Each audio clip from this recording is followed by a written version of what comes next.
Olá, irmãos, graça e paz, tudo bem com vocês? Vamos continuar o estudo sobre Efésios capítulo 6, a partir do verso 10 até o verso 20, sobre toda a armadura de Deus. Não se esqueça que esse é um vídeo que é continuação, então você deve acompanhar a playlist que eu vou deixar no meu comentário fixo, tá bom? Vai aprender coisas incríveis hoje. São coisas profundas da palavra de Deus que demora-se para entender. Não é fácil de explicar, mas depois você acaba vendo com mais facilidade essas coisas e aplica essas coisas espirituais na sua vida. Porque como você acha que Paulo, em Efésios, conseguiu contextualizar aquela carta daquela maneira e finalizar a carta falando de toda a armadura de Deus? Quais são os textos que iluminaram a mente do apóstolo Paulo? Porque textos iluminaram a mente do apóstolo Paulo. O Espírito Santo revelou, mas revelou através de coisas que estavam escritas. E Paulo foi somando ali várias coisas dos profetas. Um profeta que vem muito na minha mente, que eu consigo detectar em Efésios 6, a partir do verso 10, é o profeta Daniel. E é lindo como o Espírito Santo projeta uma revelação na mente de um apóstolo e como ele consegue passar essa mensagem de maneira resumida, obedecendo um planejamento do Espírito Santo, que foi deixar dicas para a gente, sinalizações para que a igreja meditasse naquelas coisas e virasse pregações. Então existe todo um contexto dentro de Efésios para você entender o porquê que um cristão deve estar blindado com toda a armadura de Deus. Eu sei que pode-se falar disso sem entender todo o contexto da carta. Aliás, todo cristão deveria estar blindado com a armadura de Deus, com toda a armadura. Mas quando você entende o que o apóstolo Paulo passou para a igreja, a missão para a igreja dentro dessa carta, aí fica mais conexo, fica mais brilhante a ideia do porquê você deve estar blindado com toda a armadura de Deus. Não adianta ir para essa guerra só com a espada ou só com um escudo. É melhor ter uma espada do que não ter nada. Mas se tiver a espada e não tiver o escudo, Satanás pode arrancar a espada da sua mão. Tem que ter escudo para você se defender de dardos, de flechas. Porque é como você olhar um filme de batalha. Vikings, um dos seriados que trata de batalhas medievais, que é a que eu mais gosto, e o seriado que eu mais gostei foi O Último Rei. Assisti todas as temporadas. E é como você olhar para aquilo. Você tem que ter o escudo, porque o inimigo ele vai ter arqueiros de longe. Ele vai ter ismaelitas, arqueiros. Ele vai ter edomitas, flecheiros. Ele vai ter Nimrod. Ele vai ter todos esses personagens que manuseiam o arco, mas para o mal, porque o Senhor Jesus também tem um arco na mão e manuseia para o bem. Então o inimigo vai ter flecheiros e você não vai estar vendo, eles vão estar escondidos. Esses principados e potestades, esses dominadores do mundo, eles vão lançar flechas em você e você vai precisar do escudo. Entendeu? Pode ser que alguém com um escudo venha e te defenda. Sim, vai acontecer isso. Se você vir flechas vindo na direção de um irmão seu que está em batalha, mas ele está ali num momento que ele está...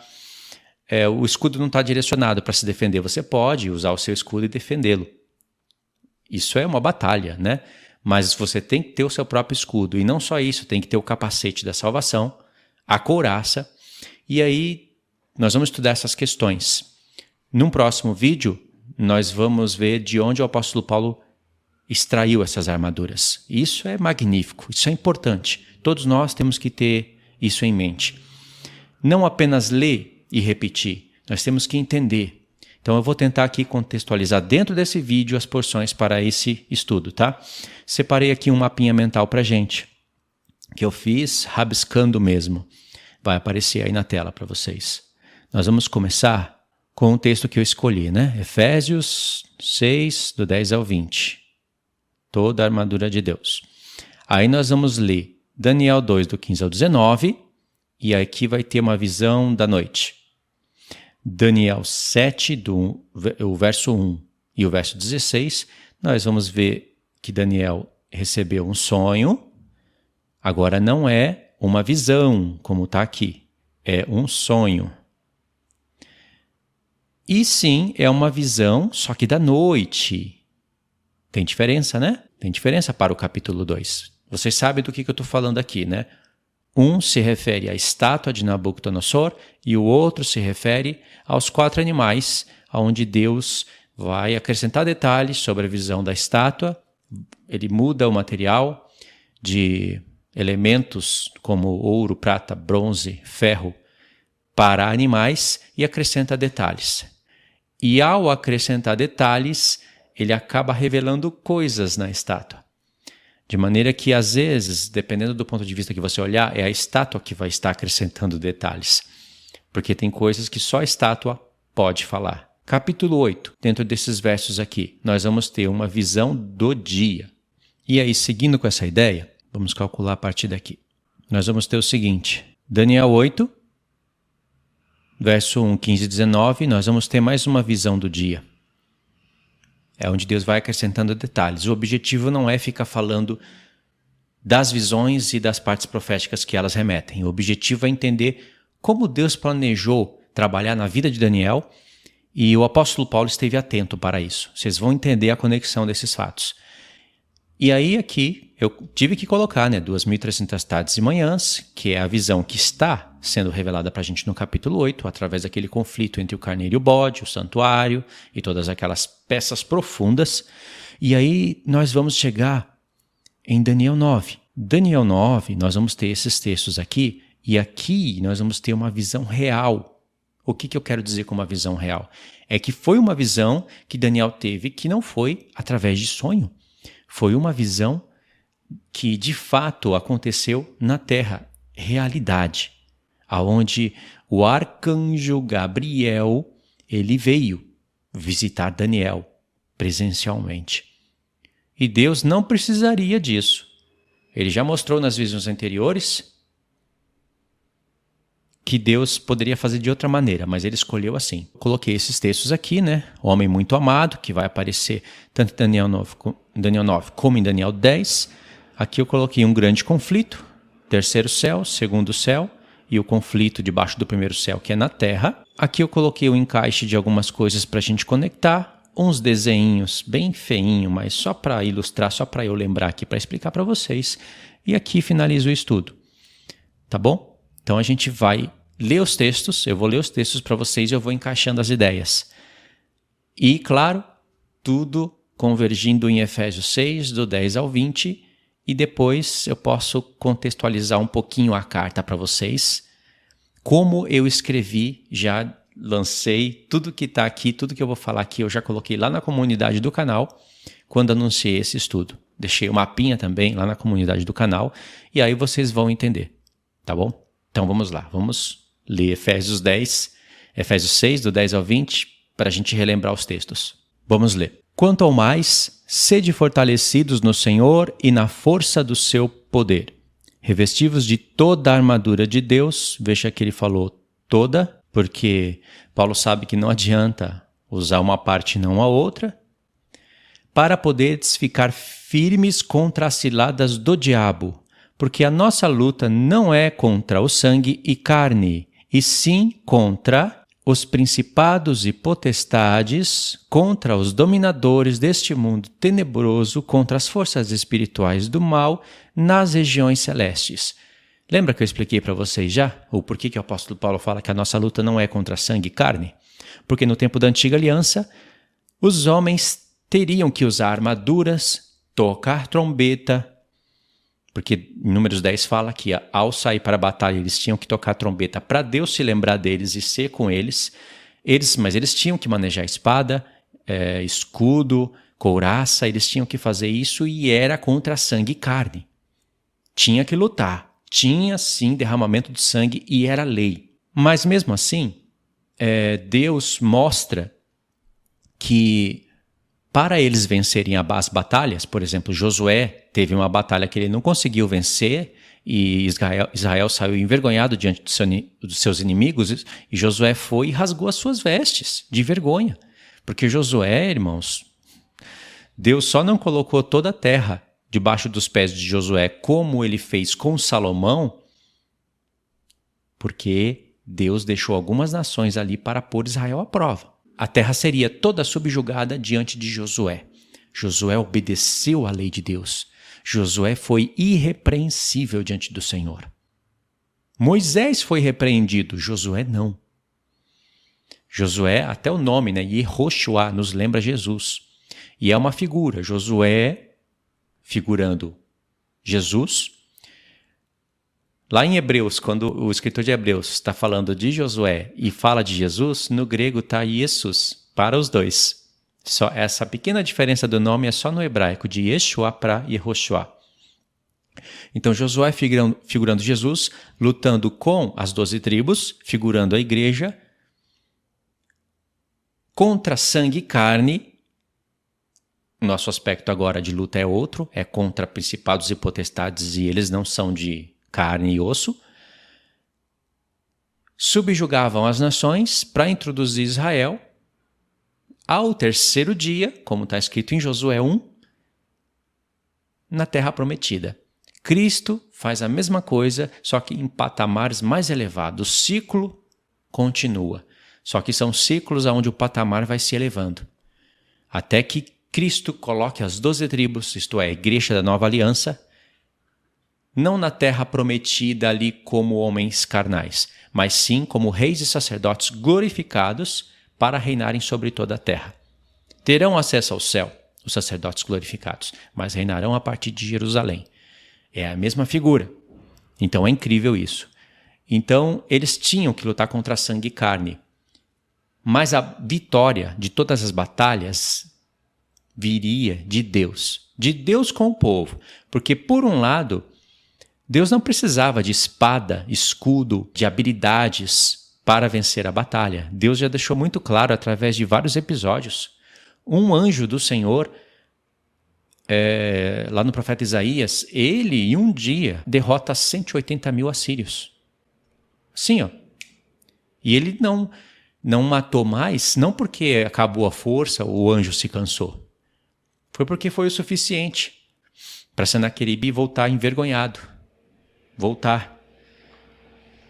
Para Israel derrotar aqueles 180 mil, precisaria de uma grande batalha, onde teria derrota de ambos os lados. Tá vendo? E tem outros episódios onde você pode ver, por exemplo, no próprio contexto de Josué, Deus já ensinou para Josué que uma cidade foi cercada, a Jericó, ela foi cercada e Deus mandou ter ali 7 sacerdotes, 7 trombetas, e eles rodearem a cidade, darem voltas. Eu não lembro quantas voltas eram por dia, eu acho que eram 6 voltas ou 7 voltas por dia, ao torno de 7 dias. Então tinham 7 sacerdotes, 7 trombetas, a Arca da Aliança. Esse episódio está lá em Apocalipse, com 7 anjos, 7 trombetas. Na última trombeta aparece a Arca do Testemunho, a Arca da Aliança. É o mesmo episódio. E Deus fez as muralhas caírem por causa dessa instrução, mostrando para Israel que eles venceriam as batalhas. Não era por confiar nos seus cavalos, na sua habilidade. Aliás, em Oséias 1, Deus fala isso. Então, por que Deus... Eu não saí do estudo não, tá, irmãos? Faz parte do contexto aqui. Por que Deus, então, pede para eles lutarem? Porque é um modo de pôr Israel à prova. É um modo de Israel lutar junto com o Senhor. Não faria sentido Deus sair apenas com o poder dele derrotando todas as nações. Porque aí como que ele colocaria o povo à prova? Como que ele iria mostrar para o povo que se o povo obedecia a ele ou não? Então o povo precisava sim pegar a espada, pegar escudo, precisava das habilidades deles. Mas se eles não obedecessem o que Deus falou, eles não venceriam, por mais habilidosos que eles fossem. Então Deus coloca o povo à prova dessa maneira. Porque quando o povo ganha, você vai ter a percepção de que todos unidos ganharam a batalha, porque batalharam bem. Mas quem estivesse conectado com Deus iria entender que não ganhou porque o braço é forte, porque manejou bem a espada, porque foi habilidoso, a estratégia de guerra foi boa. Tinha estratégia de guerra. Mas não era por isso, era porque Deus manuseou as coisas. E Deus também queria mostrar para as nações que o Deus deles, o Deus de Israel, era um Deus poderoso que estava com eles, porque cada nação confiava nos seus deuses. Não é assim que o diabo faz? Ele engana determinada geração, cria os seus próprios deuses para eles confiarem nos seus deuses. Lembra dos Vikings, por exemplo? Eles tinham os deuses deles. Eu sei que eu estou falando de um futuro distante, mas foi assim em todas as épocas. Cada nação tem o seu Deus nos quais eles confiam. Os Vikings, por exemplo, eles confiavam em Odin, em Thor. O diabo criou uma distorção de tudo que era Deus. Então Deus estava mostrando para as nações naquela época que Deus estava no meio de Israel. Então as nações precisavam presenciar uma batalha justa, onde homens batalham com homens. Porque se for apenas Deus abrir o mar, jogar pragas e fazer coisas desse tipo, Deus varre o mundo inteiro, iria varrer o mundo inteiro diante de Israel, mas olha como é que estava o coração de Israel. Olha para Números. Irmãos, quando vocês lerem Números, vocês vão ficar horrorizados. Como que Israel foi capaz de tentar Deus tantas vezes daquela maneira? Como? E não acabou ali. Em Deuteronômio, Deus avisa para Moisés e para Josué que Israel iria continuar tentando ele, provocando, se esquecer, abandoná-lo, adorar outros deuses. E aí você sai do livro de Josué, mesmo assim Deus cumpre as promessas feitas a Abraão, Isaque e Jacó, dá a terra para eles, aí a terra quase toda é subjugada diante de Josué, porque Deus havia avisado que a terra teria que ser subjugada antes deles herdarem a terra, que fica como parábola para o futuro, e mesmo assim, depois que Israel se estabeleceu cada um nos seus limites, cada um nos seus termos, eles começaram a se esquecer de Deus, como Deus havia anunciado. E aí vem o tempo dos juízes, e aí Israel entra naquele ciclo. É um ciclo onde eles não vão caminhando para frente, e sim para trás. Todos nós estamos num ciclo, a nossa vida são de ciclos. Deus estabeleceu ciclos, mas os ciclos, eles se repetem e eles têm que ir evoluindo num patamar mais evoluído. Um dia eu vou mostrar isso para vocês. É como se fosse num redemoinho. É um ciclo, as coisas se repetem, mas esse redemoinho ele vai subindo, subindo, subindo até te levar aos céus, até você chegar ao Santo dos Santos. Nesse ciclo de redemoinho, assim como Elias subiu aos céus, num redemoinho. Assim que tem que ser a nossa vida. Não aquele ciclo onde você fica parado, ou pior, aquele ciclo de redemoinho, porque um redemoinho é uma tempestade. Na palavra de Deus, a palavra para tempestade é a mesma para redemoinho. E aí Israel ficou naquele ciclo 40 anos no deserto, por causa da desobediência, dando volta ao redor da terra prometida. E depois eles foram indo para trás. Ao invés de subirem nas alturas, foram caminhando para o Sheol. Isso é muito brilhante. Eu estava meditando nisso sobre isso nesses dias. E é claro que eu vou precisar dos textos para falar isso para vocês, né? Então, nossa vida é toda de ciclo. Só que esse ciclo, ele tem que nos levar para a frente, para o alto. Entendeu? Então, no tempo de Juízes, eles entraram num ciclo e foram cada vez piorando, como Deus havia mostrado. Então, não valeria a pena Deus ficar batalhando, varrer todas as nações com o seu poder diante de Israel, sendo que Deus precisaria colocá-los à prova. Deus precisaria ensinar para eles, porque todos tinham livre-arbítrio, tinham e têm. E enquanto Deus reprovava as ações deles, os livros iriam sendo escritos e registrados para nós, para ficar de figura. Como Paulo fala em 1 Coríntios 10, que as coisas que sobrevieram sobre Israel no deserto ficaram escritas para a nossa advertência. E não só isso, ele deu um exemplo do deserto, mas tudo o que iria acontecendo no tempo dos profetas, aquele ciclo de pecado, Deus iria repreendendo eles, iria profetizando a vitória deles no futuro, até mesmo repreensões, né, dos pecados de Israel, dos pecados futuros. Deus iria repreendendo, mostrando a vitória, fazendo promessas, explicando as coisas ocultas do livro da lei, e as coisas iriam ficar registradas para a gente, e os livros iriam sendo escritos para servir para a nossa instrução hoje. E Paulo viu, detectou tudo isso. E ele coloca aqui em Efésios. Entendeu? Então, voltando naquele assunto que eu peguei como um gancho. Nossa luta hoje não é contra sangue e carne, mas um dia voltará a ser contra sangue e carne. Também, assim como era no tempo de Israel. Os conectados com o Espírito de Deus entendiam que estavam lutando contra algo superior, contra algo maior. Os que não estavam conectados apenas obedeciam ordens e os que eram infiéis caíam pela espada. E aí Deus colocava a prova não para ele perceber, para ele saber, Deus já sabe, mas para ele mostrar para o povo. Como que é fácil do povo começar a confiar na sua própria força e no seu próprio braço. Ou seja, Deus está trabalhando em sinergia com o povo. Hoje, nós sabemos que nós ganhamos batalhas, não pode ser por derramar sangue. O tempo hoje, o ciclo da nova aliança, as batalhas que Deus nos dá e a vitória que Deus permite que a gente vença, não são por derramamentos de sangue, e sim por manusear a palavra de Deus, de maneira que aqueles instrumentos de batalha agora, Paulo colocou aqui e ele fez a conversão em instrumentos espirituais.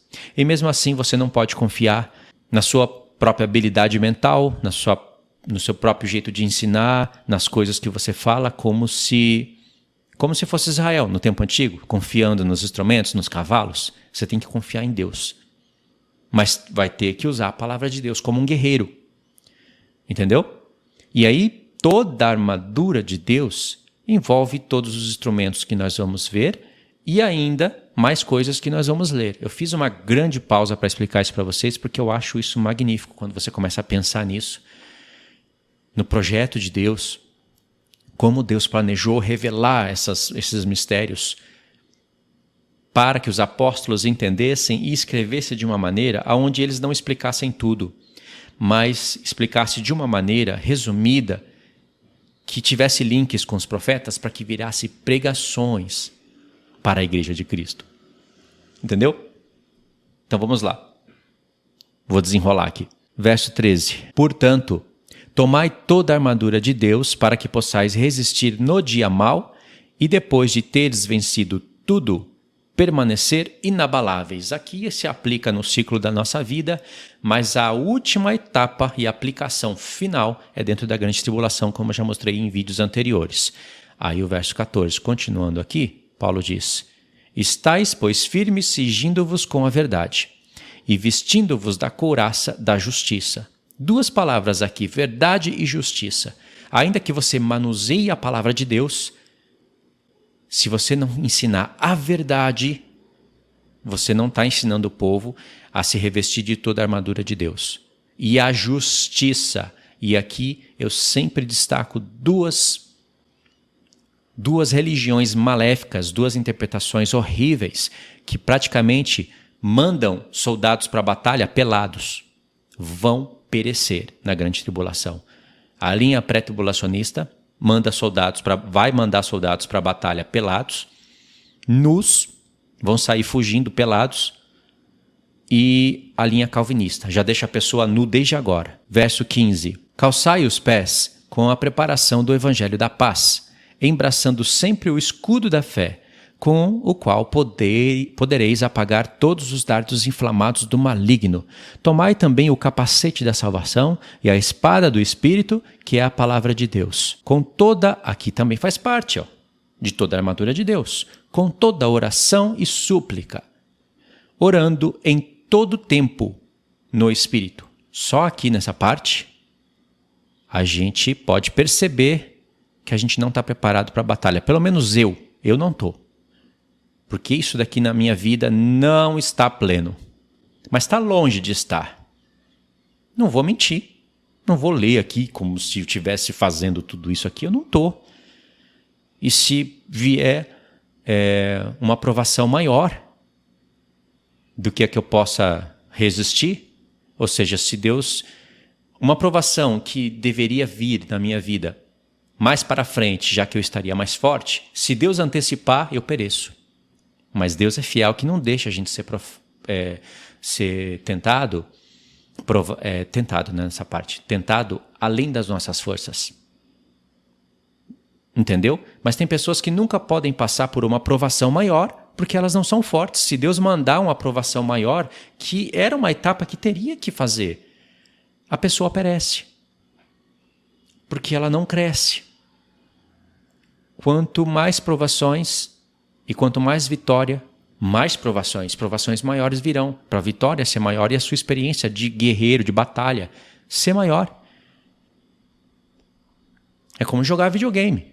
Você não vai querer ficar só na fase 1. Você vai querer enfrentar o chefão lá no final. Você vai querer se superar numa academia, por exemplo. É assim. São os ciclos da vida, em tudo. Então essa parte aqui, orando em todo o tempo, no Espírito, e para isto vigiando com toda perseverança e súplica. E não só por você, por todos os santos. Meu Deus. Não adianta apenas reconhecer que não está fazendo isso. Tem que ir atrás. O primeiro passo é reconhecer. Mas a gente não pode passar a vida toda reconhecendo e falando que não está fazendo, que não consegue. Porque no que diz respeito a isso, você vai ser desaprovado. Verso 19. E também por mim, para que me seja dada no abrir da minha boca a palavra para, com intrepidez, fazer conhecido o mistério do Evangelho. E aqui, o mistério do Evangelho que me traz a conexão com tudo que o apóstolo Paulo falou dentro dessa carta, com o que ele falou em outras cartas também, porque a palavra mistério é usada pelo apóstolo Paulo algumas vezes dentro dessa carta, 6 vezes. E são, sim, 6 mistérios, mas que se ligam, se conectam um no outro. E, por exemplo, em 2 Tessalonicenses 2, Paulo fala do mistério da iniquidade, que é o mistério da transgressão da lei, no grego. Anomia. Se existe um mistério do Evangelho, que é para revelar, expor o pecado e condená-lo, fazer as pessoas entenderem as promessas de Deus e o fim do reino das trevas, o reino das trevas não vai ficar parado vendo isso. O diabo sabe que ele tem autoridade para articular um mistério do pecado também. E eles estão em conflito há muito tempo, desde o Éden. O mistério do Evangelho, que Deus já anunciava o Evangelho para Adão. E o mistério da iniquidade, o diabo também distorceu o Evangelho, as boas novas, para Eva. Já estava em conflito desde lá, e eles vão tomando formas cada vez mais robustas até chegar no tempo da grande tribulação. Por isso que é preciso estar revestido de toda a armadura de Deus, com todo esse contexto aqui, para você resistir no dia mau. Não é só uma coisa assim diária na nossa vida. Isso é uma perspectiva pequena. É válida, porque nós temos as batalhas do dia a dia.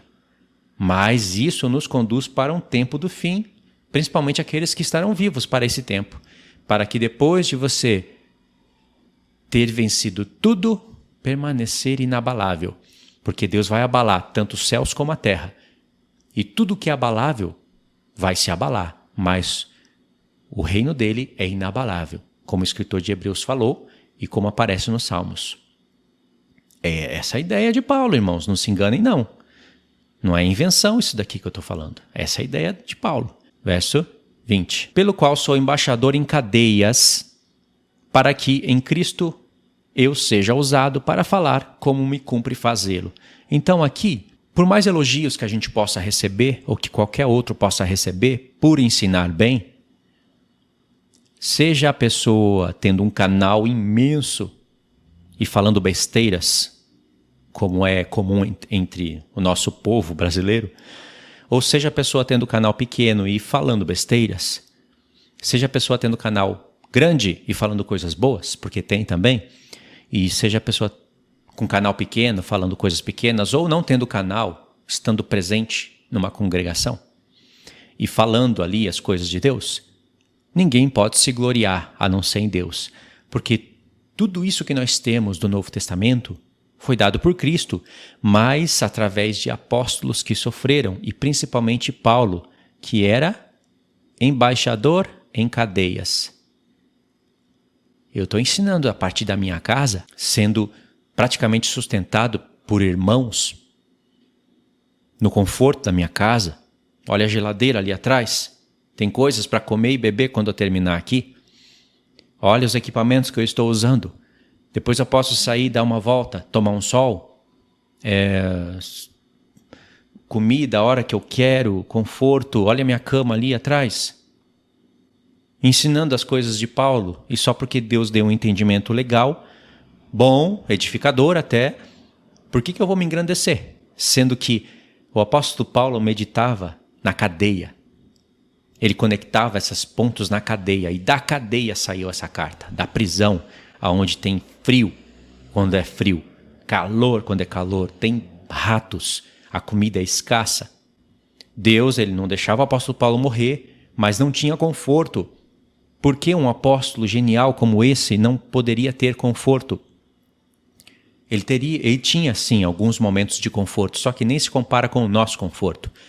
Se comparar a nossa vida, a minha vida, com a vida do apóstolo Paulo, é como se comparar a vida... Eu sou um rei e o apóstolo Paulo um escravo. Só que no reino de Cristo, ele vai estar num patamar tão alto, tão mais elevado do que todos nós, que não tem como se comparar. Ainda que ele é esposa, nós seremos esposa, os vencedores serão, se vencer será, não tem como comparar. Paulo fundou igrejas. Depois ele cuidava das igrejas e preso ele mandava Timóteo, mandava Tito supervisionar as coisas, tinha que meditar, orar dentro das prisões, meditar na palavra de Deus, construiu cartas como essa, como aquela maravilhosa carta para Timóteo dentro da prisão, Colossenses, preso, Filipenses, preso. Algumas cartas ele fez em viagem. Irmãos, é uma loucura se gloriar. Entendeu? Então aqui, a gente pode até fechar essa parte, né? Tá ficando longo já. É que eu fui explicando aqui o texto, coisas da cabeça, já imaginando o estudo e não li os outros textos. A gente já pode fechar aqui essa parte. Vou fazer parte 1 e parte 2 para ficar melhor. E pronto, o texto de Efésios é esse. Depois que a gente passar por aquelas etapas do slide que eu mostrei para vocês, e eu mostrar para vocês por que Satanás odeia tanto as profecias, por que ele construiu um mistério da iniquidade, que Paulo fala lá em 2 Tessalonicenses 2, e que é esse mundo aqui, o planejamento, o alvo do diabo era esse mundo, do jeito que ele está hoje. É um mistério mesmo. Não é apenas um ministério. É um mistério. É só você entender que tudo se tornou normal para a gente. Falar ao vivo com pessoa que está do outro lado do mundo, ver imagens ao vivo, aviões voando, toda essa conexão. Tudo isso é um mistério da iniquidade. Nós estamos dentro desse mistério. Deus, que na sua sabedoria, ele utiliza dessas coisas aqui para que a gente pregue o evangelho. Ele permite a gente usar dessas coisas. Assim como o diabo usa das coisas de Deus para o mal, Deus pode usar das coisas que o diabo construiu para o bem. Como assim? Você acha que é Deus que está inspirando os homens a construírem casas doentes? Toda a casa está doente. Tem um Wi-Fi dentro da casa, adoeceu o lar. Lâmpadas para ficarem acesas até tarde da noite, essa lâmpada branca. Isso é um... Vou falar igual um evangélico, isso é um demônio à solta na nossa casa. São casas doentes. Verdade, isso são cientistas que falam. Morar num prédio, ali prédio todinho está doente. Cada casa tem um Wi-Fi. Luzes acesas até tarde da noite. Conexão, internet, celular. Isso faz parte do mistério da iniquidade. Existe um universo, como se fosse a multiforme loucura do diabo, dentro de um celular, para nos prender o tempo todo. Os jovens, crianças, estão todos corrompidos por causa de uma rede, Instagram. Eu nem sei se vale a pena ter canal ali naquele lugar. É completamente corrompido. Instagram é um lixo. Mas se a gente for pensar assim, o Satanás vai tomar conta de tudo, né? Então, se dá para usar, enquanto puder, dá para usar ali o Instagram, vamos usando o Instagram, mas não é muita vantagem não. Isso é uma rede, depois tem TikTok, tem um monte de porcaria. Isso faz parte do mistério da iniquidade, que faz guerra contra a nossa alma. As paixões da carne estão por aí, espelhadas, e fazem guerra contra a nossa alma, para batalhar contra o mistério do Evangelho, entendeu? Se não entendeu, vocês vão entender isso, como isso é importante. E aí, eu li esses textos aqui, expliquei algumas coisas para vocês, mas parece que não tem Daniel aqui, né? Aonde que tem Daniel? O que tem a ver isso com Daniel? Tem muito a ver. Não só isso, mas o que Paulo escreveu em Efésios 3 e em Efésios 6, Daniel estava muito ali na frente dele. Veio Daniel no coração dele. E aqui é o profeta Daniel puro. Não só Daniel, porque as armaduras de Deus, uma parte Paulo tirou de Isaías, outra parte no livro da lei. E essas questões de falar que a nossa luta não é contra sangue e carne, mas contra principados e potestades nos lugares celestiais, para mostrar que nesse mundo, os dominadores deste mundo, do mundo no qual Paulo falou e todas as eras, nosso mundo principalmente, os dominadores não são apenas esses reis humanos. Lá o rei da China, o rei da Rússia, o presidente da Rússia, o presidente da Turquia, eles estão como marionetes. Os dominadores dessas nações são príncipes de Satanás. Assim como Deus tem 7 principais arcanjos para dominar sobre tudo, Satanás tem 7 principais príncipes. E está no livro do profeta Daniel. O príncipe da Babilônia, o príncipe da Pérsia, o príncipe da Grécia. Precisou vir Miguel para ajudar o arcanjo Gabriel. Jesus, no tempo de Roma, falou: o príncipe deste mundo está julgado. Sim, é uma referência a Satanás, porque os arcanjos, eles são um com Cristo. Esse é um mistério que está no livro de Enoque. Por isso que eu olho para a menorá hoje num patamar muito mais elevado do que olhar para a menorá e enxergar, aspas, apenas a igreja. Apenas não é para diminuir a igreja, não. Mas é que eu vejo a conexão que Deus quer fazer com a igreja, com as 7 igrejas e os 7 arcanjos. A conexão. Por isso que a menorá é de ouro puro. Por isso que ela não foi feita de madeira revestida de ouro. Ela é de ouro puro para falar da eternidade passada de Cristo e dos 7 arcanjos. E no livro de Enoque tem os 7 Espíritos de Deus, só que tem outros 7 Espíritos. E aí é uma coisa linda demais, como eu disse, está programada para falar sobre isso. Então, Satanás tem 7 príncipes. E esses 7 príncipes têm as suas legiões, demônios, espalhados por todas as nações. Entendeu? Esses 7 príncipes estão lá nas 7 cabeças do dragão. O próprio dragão é o diabo. E as 7 cabeças são 7 reis, que são 7 reinos. Eu sei de tudo isso. Mas são 7 príncipes. 7 governadores. Eles estão vivos até hoje. Entendeu? Então, da onde Paulo está atirando, a nossa luta não é contra sangue e carne, mas contra principados e potestades nos lugares celestiais, que são os dominadores deste mundo. Está no plural. Você vê que ele não está falando no singular, como se estivesse falando somente do diabo. Está no plural, porque o diabo tem um reino. O profeta Daniel é o mais claro sobre isso. Depois de Enoque é o profeta Daniel, porque nenhum outro profeta fala com tanta clareza como falou o profeta Daniel e mostrou. E aí nós vamos ter que olhar para a oração de Daniel, para as intenções do coração de Daniel e para o que Deus programava enquanto Daniel orava. Por isso, deixa eu mostrar aqui para vocês, por isso aqueles textos para a gente, vendo, observando aqui a visão de Daniel 2, a visão de Daniel 7, a visão de Daniel 8, Daniel 9 também, uma visão real, é uma hora a visão da noite, outra hora a visão do dia, outra hora a visão do dia, mas só que uma visão do dia real. Aqui é diferente, Daniel 8 ele teve uma visão do dia, mas foi uma visão real. É diferente você ter uma visão que não é real. Deus às vezes abre visão que você vê, você não, o profeta estava vendo, e outras pessoas não estavam vendo, mas elas sentem, elas viram que tem algo diferente ali. Como aconteceu também em Atos, lá com Paulo. As pessoas que estavam com Paulo, eles participaram da visão de Paulo. Só que só Paulo ouviu a voz. Então, aconteceu semelhantemente aqui no profeta Daniel. E aí tem mistérios aqui. E como eu li, escutei o livro de Enoque, isso fica cada vez mais profundo para mim. Porque eu sei que o anjo Gabriel não é apenas um anjo, é um arcanjo. Ele é chefe de anjos. Ele preside sobre os querubins. Mas pela perspectiva da nossa Bíblia, ele é só um anjo. Ele é um anjo, porque anjo é ângelos, é mensageiro. Cristo é chamado de anjo. João Batista é chamado de ângelos no grego. Mensageiro. Tem um mensageiro homem, Adão, e tem um mensageiro celestial.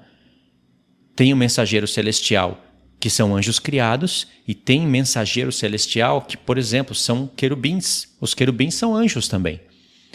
Não é que anjo você não pode olhar apenas como uma classificação de uma categoria, e sim como um ministério. Porque senão o próprio Senhor Jesus não poderia ser chamado de anjo do Senhor.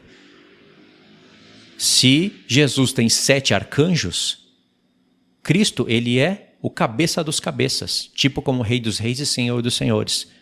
Porque arcanjo é arc de cabeça com a palavra ângelos, arcângelos. Chefe de anjos. Mas Jesus é o chefe dos chefes de anjos. Então eu olho para o profeta Daniel e sei quem que é o arcanjo, quem que é o anjo Gabriel. Eu sei. Então tudo fica mais profundo. E por isso, não perde o raciocínio, por isso que eu conectei essas coisas aqui. Para a gente entender como Deus projetava algo, como Deus planejou revelar as coisas. Então tá, vou fechar o vídeo de hoje com essas instruções. Como eu falei coisas aqui que não estavam programadas dentro da minha programação, mas eu achei válidas, eu achei que são boas instruções, vou deixar aqui para a gente, para vocês, e no próximo estudo a gente vai ler esses textos, tá bom? E aí vou direto ler os textos.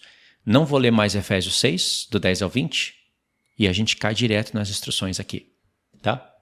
Então tá, irmãos, queria saber se vocês entenderam. Não vou cortar nada do que eu falei, porque foi assim que saiu o estudo, né? Se saiu assim, eu vou deixar assim dessa vez. Deixe os comentários e vai aparecer aí para vocês a playlist. Caso precise revisar, revise, porque esse estudo ele é uma continuação e vai aparecer também na tela final aí para vocês. E também vou deixar no comentário fixo parte 2. Assim que ela estiver gravada, vai aparecer aí.